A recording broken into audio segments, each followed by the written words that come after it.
Welcome to the Goal Achievers Summit podcast for the dreamers who dare, the builders who believe, and the ones who see possibility where others see obstacles. Hosted by Phil R. Taylor, this is where goal achievers discover the strategies that transform someday into today. Let's dive in. Well, welcome everybody to another exciting episode of the Goal Achievers podcast. And today we just have a really interesting guest. His name is Dr. Deepak Bhootra, who is a USA nationally best-selling author and #1 Amazon ranked writer. At his core, he's a high-performance sales coach and expert in human behavior with decades of experience in B2B sales, leadership, and enterprise growth. Deepak partners with founders, executives, and sales teams to create sales excellence, blending strategy with psychology to help people shift mindsets, master techniques, and sell with integrity and confidence without sounding like they're selling. Deepak brings clarity, calm, and a deep human approach to growth inside and out. And with that, Deepak, it is such a joy and a privilege to have you here on our Goal Achievers podcast. My pleasure being here. And as you were speaking, I was wondering, who is this dude you're talking about? Sounds like a great guy. Thanks for that intro. Spot on. I'm so delighted. I just start crying right now, Phil. Well, you just have a magical way of connecting with people. Since the first time we met, you just have a way of developing immediate rapport and comfort with other words and making the other person feel understood, and I think that's a really interesting perspective. But we'll get right into it. It's sort of like drinking water from a fire hose. So excited about gleaning from your experience and knowledge. Yes, sir. But tell us where and how it all began and how you've gotten into this wonderful, exciting journey of sales excellence. Phil, anyone who knows me knows never give Deepak an open-ended question in the microphone. You're going to spend hours. But it's a brilliant question because sometimes knowing the history and the journey makes it much easier to understand why Yes. this person in front of you acts or behaves in a certain way, right? So Yes. I'm the proverbial corporate guy, 30 years in the corporate world, paid my dues. Some people call it Well. servitude. Some people call it slavery. I just call it corporate citizenship. For me, it's just corporate citizenship, Phil, right? And there are tons of Right. me out there. There are many people. For me, I think a wake-up call came in COVID. For me, COVID was a personal revelation in terms of where we were as, how would you put it? Till then, I actually thought that nothing could ever faze me. Nothing could make me stop. COVID made Right. me actually realize that, you know what, Deepak, even if you win the corporate race, you're still a corporate rat. You're still a rat, right? And I asked myself, what do you want to be remembered for? Now, at that point, I must be honest with you, Phil, I was okay, making good money, and I was actually planning to quit in Sure. 2027 and just move on. Right. I wanted to go Right. do my own practice, maybe go teach high school students. I couldn't figure out what I wanted to do. COVID, I lost my brother-in-law. It was a wake-up call for me. And I asked myself a simple question: what do you want to do with the rest of your life? But it still took me another 3 years before I could figure out what I wanted to do. I woke up in early 2024, and Phil, out of nowhere, I just decided to form my own legal entity. My wife asked me, what you going to do? I said, I have no clue, but I need to form something, because if I do not do that, I'm not going to move forward. I need to move forward. We will figure out what needs to happen post facto. I formed it. I just called it Jabulani Consulting. People ask me, what's Jabulani? Jabulani is a word means rejoice in Zulu, Phil. Simple. So I spent 30 years in sales. I love sales so much, Phil, that I ended up doing a doctoral degree in organizational commitment, job satisfaction of salespeople. So when people kind of, look at me, they get nervous. Is this guy an academic? Is he a practitioner? To be honest, I'm a practitioner who happens to be an academic. That's how I position myself. So Wow. Deep respect for this noble profession. So I come to you with a commitment to give you an insider perspective of what is going on with sales. I'm actually a sales coach, sales consultant now. I am very committed to sales training. I'm actually with Sandler. I actually bought a franchise for the state of Texas. Oh, really? So Wow. this makes me scale, makes me get in depth. I don't lose my touch with salespeople, and I keep contributing to something that really excites me. This is what you call the love of your life. I have found it, and I want to really enjoy it. And that's what, Phil, I'm going to make sure I get that message across to you and the listeners as well today. Hopefully they'll see the love that I have for sales coming through. Oh, it does. It's so evident that how much you embrace this profession, and nothing really happens until a sales is made, right? as the Ooh, old adage goes. it It is all starts there. absolutely. In fact, Phil, I remember the first time someone was debating with me, I actually said that sales is the oldest profession, and someone said to me, "No, sir, no. The oldest profession is wink, wink, nudge, nudge." And my response was, even if you go wink, wink, nudge, nudge, the person that was doing the wink, wink, nudge, nudge was also selling something. That's right. So That's right. end of story, guys. In fact, economic progress is because of sales. Someone wanted a wheel and someone had a axe. They did a That's right. barter. Boom, boom. That Yes. was a sale. So you're absolutely right, Phil. At the basic of it all, even getting married is an act of selling yourself to someone who's understanding your That's true. value and then says, "Yes, I do." And then, of course, That's we true. cry for the rest of our lives. But guess what? It's a sale, right? Caveat emptor, buyer beware. That's great. Well, it's interesting because you're going to be a speaker at the Goal Achievers Summit. We're so excited about welcoming you and for you to bring your expertise. And the three tracks we're focusing on is right in your sweet spot. It's sales and marketing, entrepreneurship, Mhm. and also leadership. All which the three Yep, all intertwine baked into one. Yes, sir. into Absolutely. one another. Mhm. And you made a notation that many goal achievers, high performing achievers, could you say they're like type A individuals, or would that be, brushing too much of a broad stroke on things? But they're Ooh. very intense, very driven, and with that there's benefits, but there's also risks that you talk about. That's a brilliant question. Yeah. Type A, type B, type C. I'm going Yes. to step back for 1 second. Phil, Gotcha. I'm going to make a request. Let's forget the labels for 1 second. I'll tell you why. Okay. Because All I have right. failed miserably. I come from a sales background, and to be honest, people tell me, "Hey, Mr. Consultant, could you give me the magic formula? What type is the best salesperson?" To be honest with Right. you, Phil, I have no clue. I got no clue. Interesting. I have And seen people that are absolute introverts shine to the yes. occasion. They make the biggest bucks on the planet. Then you ask yourself, what went wrong here? Because I thought salespeople had to be extroverts, dynamics, right? Yes. The word Yes. dynamic, direct is all there. So type A, Yes. type B, I'm going to park that for 1 second. But how I'll answer your question is as follows, Phil. Right. There's something that happens. Now, I've had the pleasure of watching salespeople in I would argue, 4 continents. I've lived in 5 countries. In my doctoral degree, I actually dealt with more than 1,400 sales reps from all over the Wow. world. Wow. One thing I learned from each of those individuals is that there is no cookie cutter.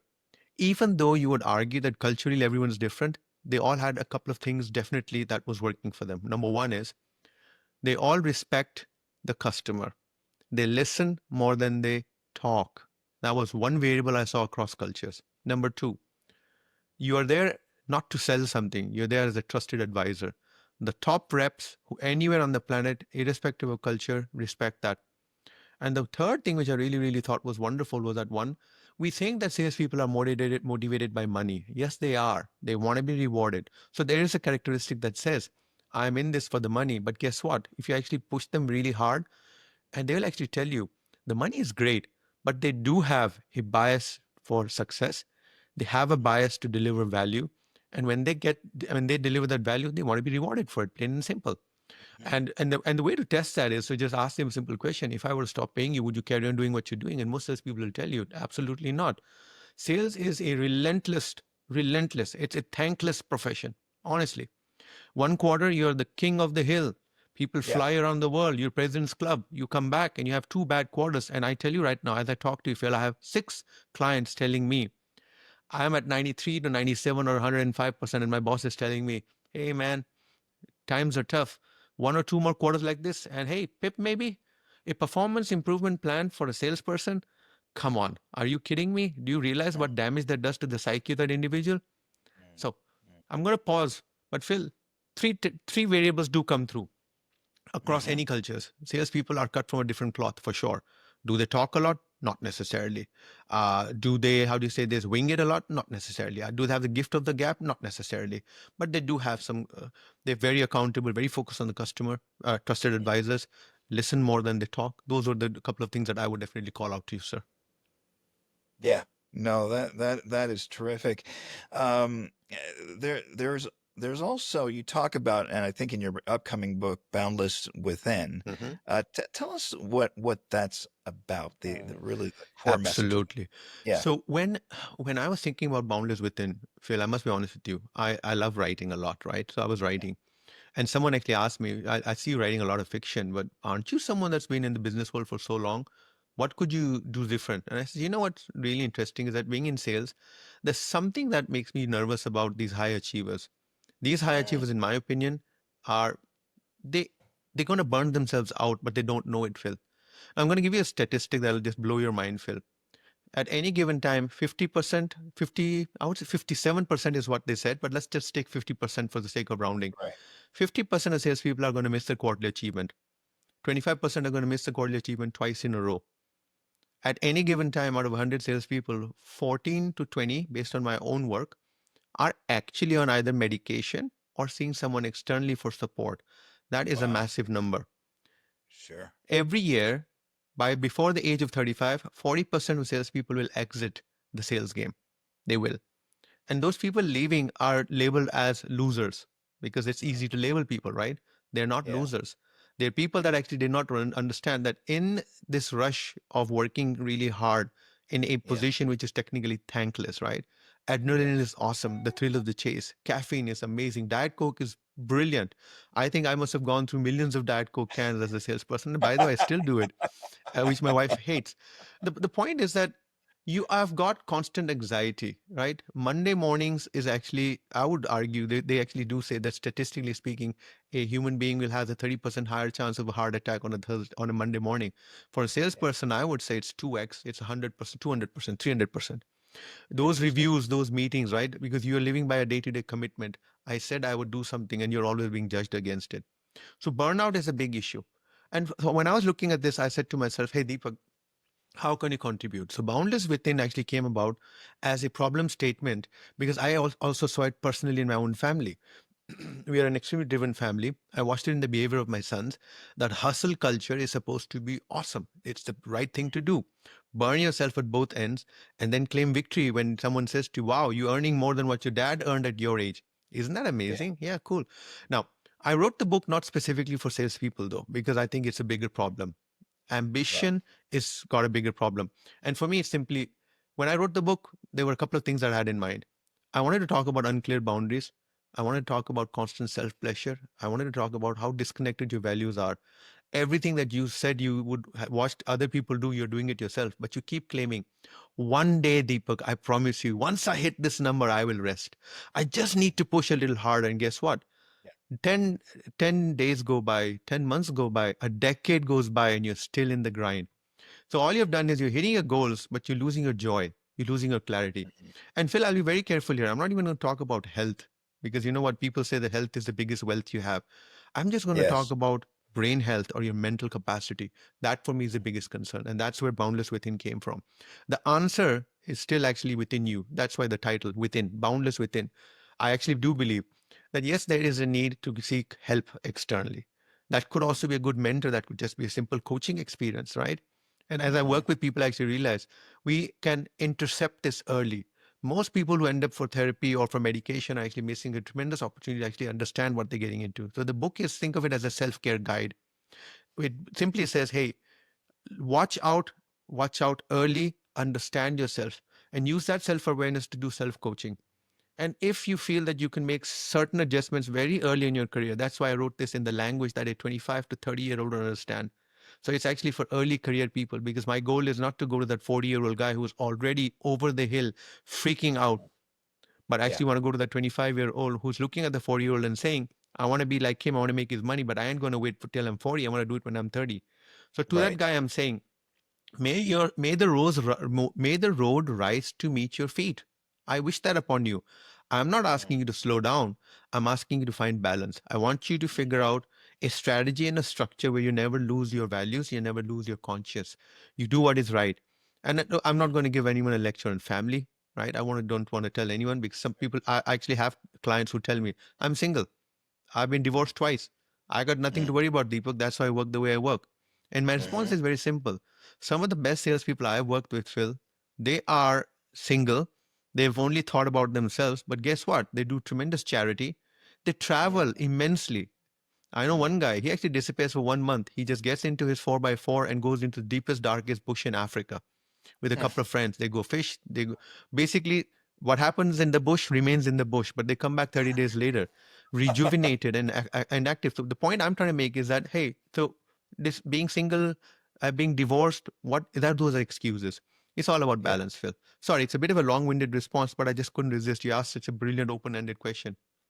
Well, no, it's I can't wait to read the book. It really sound, and it's what a great title too. Love it. You talk about the role of attitude, identity, and boundaries in sustaining high performance. Could you elaborate on that? Yeah. Yeah. So one of the biggest things in sales, and here's a secret, Phil. Ask a salesperson, and he'll tell you Deepak's talking crap, nonsense. That's not me. Then this is about identity and self-worth. Mm, Salespeople will tell me that handling objections or getting a no is part of the plan, Deepak. That's okay. It happens.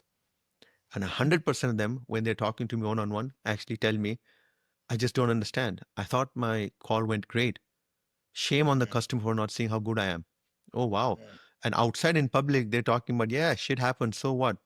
Let's another day. Or, the ratio, Deepak, talk to 10 and only 3 bite. Well, let's go. Let's call 10 more. And they make right. it into a numbers game. And Right. my response is, I'm not convinced, guys. Okay. But on a Mm, one-on-one basis, they tell me the real story. Every human being is born with head trash. It's the way you're raised. It's the way that you've been taught things. It's the way that life has treated you, right? So you're in sales and you've had a certain experience, and that experience, whether you try to ignore it or not, is going to come through. Only the true narcissist or a psychopath can ignore that stuff. But in general, salespeople are not narcissists or psychopaths because they're great listeners, right? The customer trusts them. That tells you that there's a human element to the work they do. Now, some take energy from the great customers. Some actually take lose energy because of bad customers, and you get that. Both happen to you at any given time. So for me, sales is a complex function, Phil. You need to just focus on the reality that you're going to get good news, bad news. When people make the mistake of taking that and putting it into there and take it as a reflection of the self-worth, they make two mistakes. Mistake number one is they're actually mixing the concept of identity and self-worth with their role. In my role as a parent, I have done things and screamed at my kids in ways that I would say I'm ashamed of myself. But I would not want to mix that up because at that point I felt that I was doing something that was appropriate. In your role, you are going to get into trouble. You are going to lose a deal. You are going to get told by a customer that I'm sorry, I've decided to go with someone else. Now, the mm, question is on a scale of 1 to 10, you're right now at that point on your role feeling a zero. But how do you mm, feel on an identity point of view? And that, Phil, is the difference. A successful sales guy who can charge to this will tell me that I'm still a 10 from an identity point of view, even though I'm a zero on the role. And that, Phil, was the first life-changing experiment that I realized is so simple. And I always yeah. tell people, what are you feeling from a identity point of view? And if you're at a 5 or a 6 or a 7, hey, take a walk. Go pick up the dog, take the dog for a walk. Go kick some squirrels around. Go Mm, scream at the world, get it out of your system, but come back light, mm, come back with the reality that, hey, you as an individual have not been impacted. What you were trying mhm. to do happened. And yes, if it's a ratios game that you argue, then just move on. And that is Yes. extremely difficult for some people, extremely difficult, Phil. And this is why Mhm. my core message is that, hey, guys, identity, self worth are critical things. Don't let your head trash pull you down. And you'll be surprised as to how many of these salespeople who are gung ho are champions. But when they have a quiet moment, they are absolutely having a couple of drinks to drown that misery that they felt that day. Right. Yeah, Right. and that's the Yeah. reality. I mean, I talk to these guys, so it scales.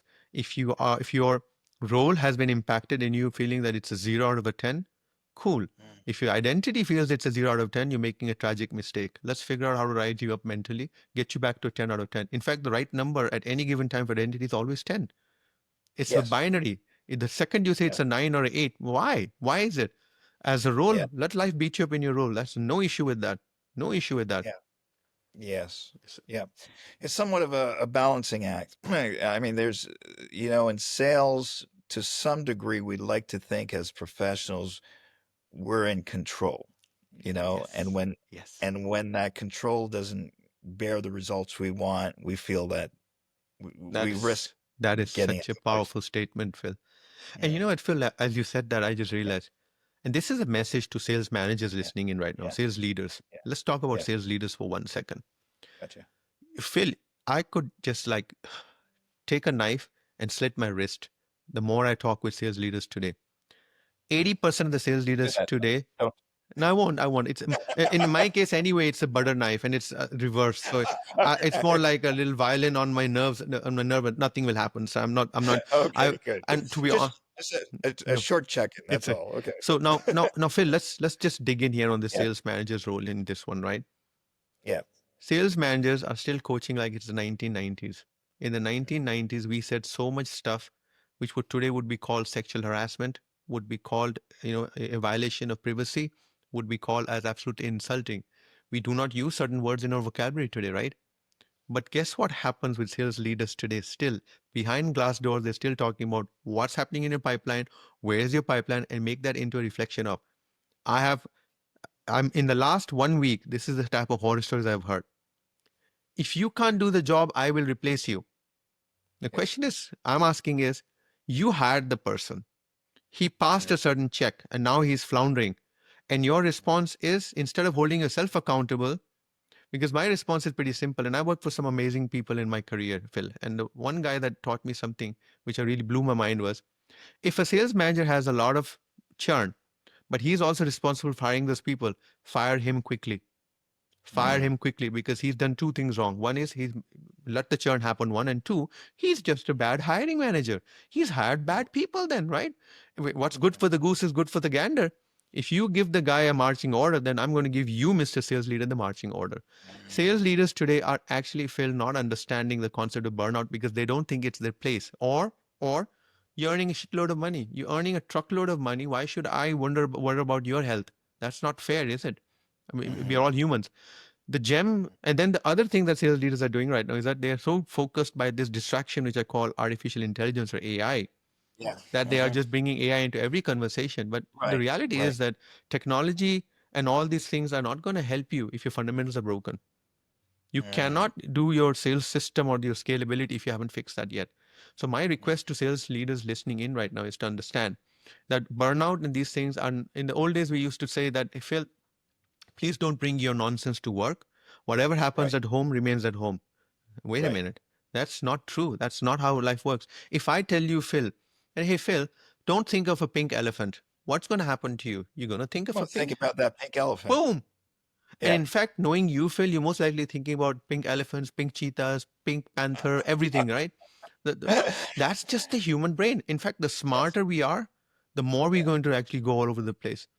So I have a question. Sales leaders need to understand burnout and these things are not something that you leave aside anymore. While we focus on technique, what we really need to focus on is behavior and attitude. My dear friend, I have noticed that on the call with the customer, I noticed that you were actually not leading with the passion that I typically see you lead with. Now, in the old days, the coach would say as follows: you asked crappy questions, you let the customer lead the buyer seller dance. What happened to you? Those were good questions for the past. Now the question is, I notice that you want yourself. I notice that you're doing something different. Do you want to talk about it and tell me what's happening? And that is a simple twist that actually allows a salesperson to tell you, I slept bad. Why did you sleep bad? Oh, because I had this worry, I had this worry. So my goal in life right now is to actually go work with sales leaders and tell them that, hey, I'm not holding you responsible for burnout. At the end of the day, a human being's ambition is his ambition. But in the same way that when your neighbor's child is walking towards a manhole, and if that gutter lid or that manhole is missing, you stop the neighbor's child, don't you? So why would you lose that same feeling for your salesperson? And when you see them a bit lost or meandering into dangerous territory, and dangerous territory is because everything is scripted, right, Phil? We tell salespeople, learn this script and life will be cozy and comfy. That's not how real life works at all. Real life is not a script. But again, it's a longer response, Phil, but back to you, sir. I hope that helped. No, terrific. Is this statistic an accurate one, and does it still exist today? It's been said that 20% of salespeople bring in 80% of the business, and 80% bring in 20%. Yes, Could you speak to that? I believe that, and I'll tell you why. Okay. But it's why only sales, right? This is true of life. Of life, Of production. life as well. If you just look at your own friend circle, Phil, you're going to realize out of the 5 friends that if you were to quantify, there's one guy that's most likely earning the same amount that the other 4 are earning. That's just how the cookie crumbles. Now, in sales, Phil, and I know where you're going with this, but I want to be very cautious because I don't want to get wound up. The Right. fantastic conversation that we're having is that, Phil, we are focused on this 20% that are driving the 80% or 100% the value. I have no issue Yeah. with that. No issue with that. Here's Right. another way of looking at it, Phil. You also got another 20% that are absolutely useless at the bottom, right? Right. But let's just hang in there for 1 second. The bottom 20% are there for a certain reason. And I don't know what that reason is. I'm not going to get into that. But now we have accounted for the top 20, we've accounted for the top bottom 20. There's 60% in the middle. Now Mm-hmm. suddenly you realize that suddenly everyone's fascination is with the rock stars. And I have a Mm. question. If the rock stars are that good, then why is your workforce even 100 people? Why not just run with 20 people?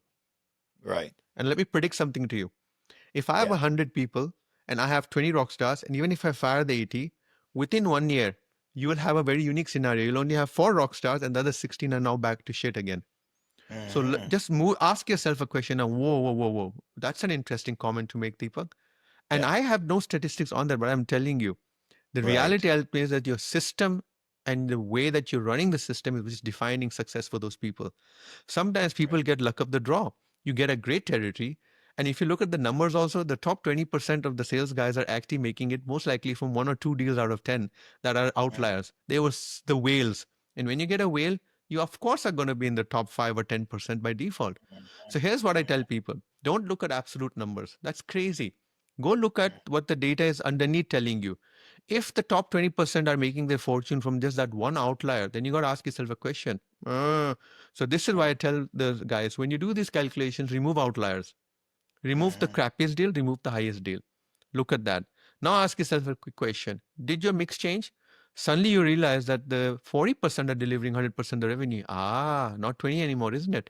So then your Mm-hmm. focus changes. Instead of rewarding the rock stars, you start rewarding what I call the 50th percentile and above. And that's when sales Right. game changes dramatically when you do it that way. Right. That's excellent. That's really, really good. Yeah. Going back to balance, what are some of the fundamentals to create a healthy balance, particularly from a sales You know what? perspective? I'm going to Yeah. rattle off. And this is, you can consider this a Yeah. pitch about Yeah. my book. Okay. Gotcha. Boundless Within is 15 Yeah. letters, right? And I'm going Yeah. to try to just, the B in Boundless stands for burnout awareness. That's it. You got to watch out for burning signs. What is the warning that you need? There's cynicism that you will reflect. You'll see detachment. You'll see exhaustion. I recommend running for salespeople at least, run a weekly burnout check with yourself or your team. Ask Mm-hmm. your team, what do you see?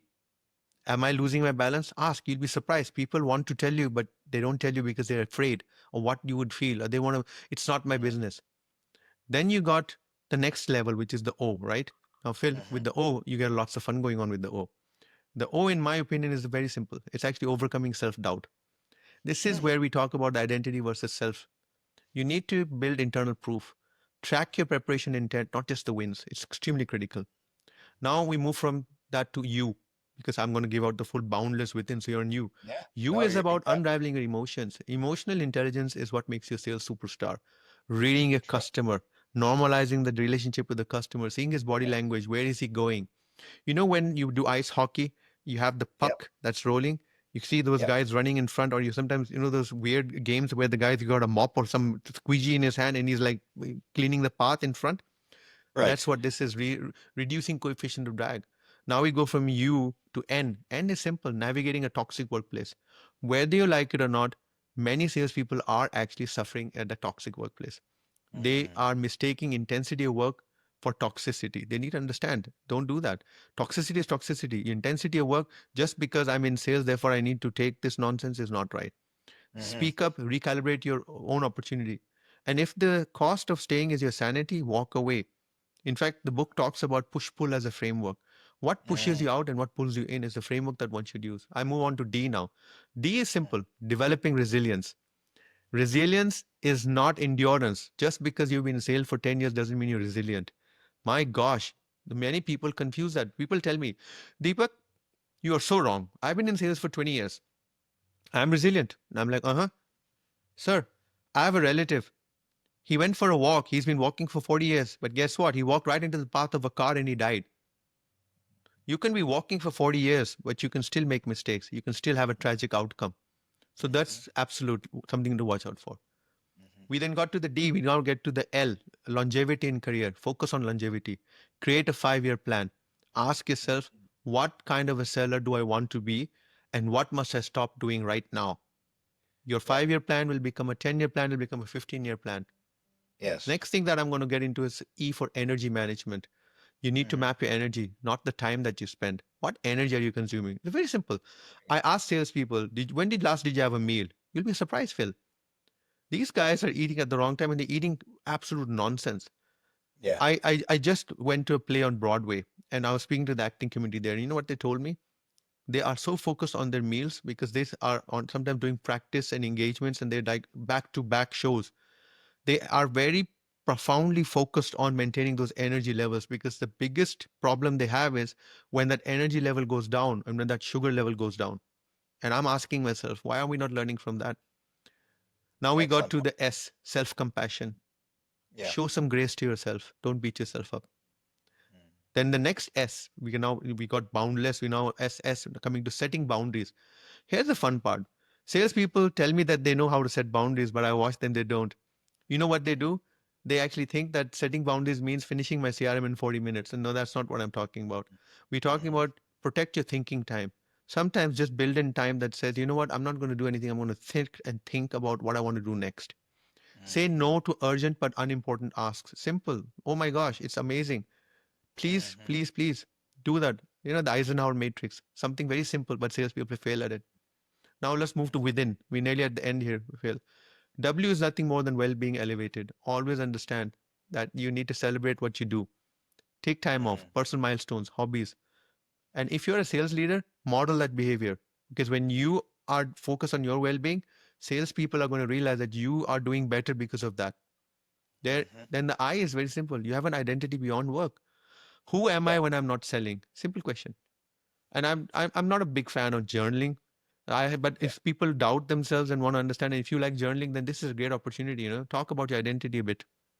Mm-hmm. Then I'm going to move on. We get to the T. T is thought mastery. Negative thinking creates emotional quicksand. That's it, Phil. That's it. So the whole chapter that we wrote about was to do a cognitive reframing.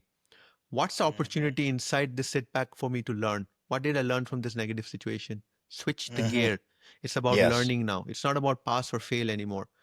It's not Yes. about the GPA or the grade you got. What did you learn? And we Yes. move on to H, which is healthy workplaces. This is so important. Cherish the Yeah. people around you, leverage their intelligence. Go and sit Yeah. down and actually tell them, I'm struggling. How do you handle this? You'll be surprised by the knowledge. People are crazy. They go and spend thousands of dollars on books and courses, and you are surrounded with amazing mentors and coaches. Why are you not talking to them? Yes. Surprising. And we go Yeah. to I, it's integrative mental mastery. Mental Mm. mastery is nothing more than thinking about the way you operate. Look around Mm. you, get breathing techniques. This is very simple. When you are thinking about the outcome, don't think about the outcome. Think about how did you get to the outcome? What was the Mm-hmm. process you went through? Did you just, Mm-hmm. how do you say this? Killed a few people? Did you lie? Did you impact your value system? Yes, you won the deal, but did you win the deal in a way that makes you proud of yourself? Think about that. Yeah. Yeah. And the last one, which is boundless within's N, is nothing. Yeah. It's a forward-looking, navigating your career. You need to work towards what I call purpose, not promotion. And there are Mm. two types of promotion. One is moving up the hierarchy, but there's another promotion which is selling yourself constantly. Don't need to Mm. do that. Yeah. Your aura needs to precede you. You don't want to be a friend, you want to be respected. And Yeah. that's where it becomes very simple. And if you have got that mindset, then you will navigate your career with an Love it. amazing way. You'll have tremendous direction. So Wow. that's Boundless Within as a framework.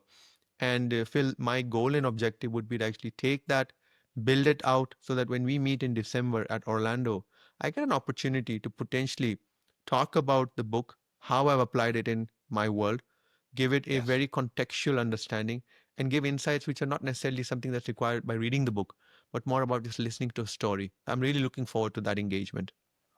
Beautiful. Beautiful.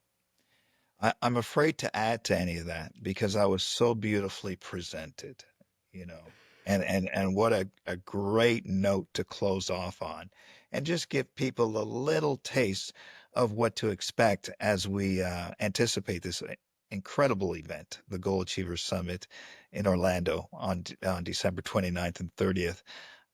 One of the striking things that I've learned from you, and And you are quite active on LinkedIn, on social media, and you put out such tremendous content. It's not only inspirational, motivational, but it's it's um it's just, would I say mindset or techniques? It's just tremendously value pack. And I would encourage everybody, if you're not already following Deepak, to do that. One of the things in closing that I love that I think really brings out the stress level, and you preach this, is don't approach your work with an attitude of how much I'm going to sell today, but how many people am I going to help? How many people am I Wow. going to help? Phil, You know? now I am listening to you in awe. And as you spoke, you sound like a statesman. And John F. Kennedy said it well, right? Ask Yes. not what you can do for your nation. Or no, Yeah. ask not what your nation can do for you. Ask what you can do for your nation. And Yes. that's it. Stop selling. Stop closing. Just solve problems. Stop talking. Just listen. And that's powerful, Phil. And I think that's exact. When you were saying that, I was just thinking of that. And people actually underestimate these statements, right? But once you Oh, become outward focus instead of inward focus, that's when the shift occurs. And some of the best people out there in the sales function, in yeah. leadership, are actually, and and Phil, clearly you and I can talk for hours, Yeah. but yes, I Oh, think we that was a sure great can. close that you just brought it to. Well, I feel like we can talk forever. What a joy, what a privilege. Deepak, for those that want to delve a little closer into what you do, where can they find you? Though, Sir, you just yeah. gave away where I am living at least 4 hours a day. LinkedIn, ladies and gentlemen, I am old enough to actually be the only Deepak Bhootra that you just have to type my name after the URL. Deepak Bhootra with no dots, nothing, you will find me. The other five Deepak Bhootras on LinkedIn, poor guys, they've got like 666, nine nine Right, nine, those type of right. numbers in their stuff. And it's a pity. Yeah. Good luck to No. them. That's why I always say, guys, you can be born at any age, at any time. Just maximize it. That's one of the reasons why I've got 6 different email addresses, and each one of them is Deepak Bhootra because I Oh, just nabbed them when I could. So yes. so No, that's where one. you'll find me, Phil, to make it very simple. You can also find me on www.deepakbhootra.com. I actually Yes. specifically created a personal website to simplify the message. I didn't want people to get confused with my working. I Yes. want people to understand my personal brand. And that's one of the Yes. reasons why I'm so looking forward to the summit, getting an Oh, opportunity to mingle and making an impact. Phil, I'm grateful for this opportunity. Absolutely enjoyed talking to you, sir. oh, one of many more conversations. Thank you so much, Deepak, for joining us on this program. God bless you. And there's a quote I have to share. Please do. Please do. It's Benjamin. You can do whatever you want, but it's Emerson. One of the most beautiful compensations in life is you cannot sincerely help another person without helping yourself. And when, as you put it so well, we just take the focus off of selling and put it into genuinely caring and helping others, the pieces fall into place, and it Yeah. always went. I Yeah. wish, Phil, that I could let you have the last word, but that's notorious. You know what's really interesting, Phil? It took me a very long time to understand that the when the command is given on an aircraft, right? When they give you that instruction, please Yeah. ensure to put the mask first on yourself and then help others. I didn't Yeah. understand that. I honestly did not. But as I started working, I actually realized it's a powerful statement. If you do that, the ability for you to have a massive impact on people is dramatic. Because what's going to Yes. happen is that while you're getting your child fixed, while you're looking at the granny sitting next to you, while you're looking at your aged parents who are traveling with you, Yeah. most likely you're going to be the first person to pass out. And those that need you at that point are going to go down with you in any case because you made the tragic mistake of not taking care of yourself first. And I think that's Mm, the picture I want people to understand. Sometimes being selfish, which people think is being selfish, is not being selfish. mm, Putting yourself first, putting, as Emerson put it, right? Yourself at mm. the center, you're actually making a massive impact because when you are thinking sharp and when you are in the moment, you can impact all those around you. And that aircraft example was the example which brought it home to me. I suddenly realized, wow, because of the fact that how can I be selfish? I need to help others. You are in a situation where you're most likely going to pass out. And because of you passing out, you've put a child at risk, you put your parents at risk. So instead of loss of maybe losing one or two, you now lose an entire family, if you think about it, Phil. And that was like mind blowing for me. That's when I realized that there's so much to leadership. There's so much to being there for yourself first and Yes. then taking care of everyone else. And that's a powerful message to end this conversation on. Absolutely. Thank you for that, Phil. Thank you, Deepak. I'm gonna leave it at that. Yes, because I need to have the last word, right? Yes. Beautiful close there, Deepak. Listen, so thrilled about having you on board and look forward to seeing you in person. See you in Orlando. Absolutely, Phil. Okay. Absolutely, sir. Likewise. Looking forward to it. Okay, thanks, Deepak. Thank you, sir. Bye-bye. You've just heard strategies that could change everything. The question is, what are you going to do about it? Because goals without action are just dreams, and dreams without deadlines are just wishful thinking. I'm going to be direct with you. The people who are bold enough to set impossible goals are the ones who achieve them, but only if they're willing to invest in themselves when it matters most. December 29th and 30th in Orlando. That's your line in the sand. That's when you decide if you're part of the 1% who dare to make a difference, or if you're content to let another year slip by. This is an investment into you, your dreams, your products and services, your team, and ultimately into the ones you care about the most. Stop telling yourself you'll do it someday. Visit goalachieverssummit.com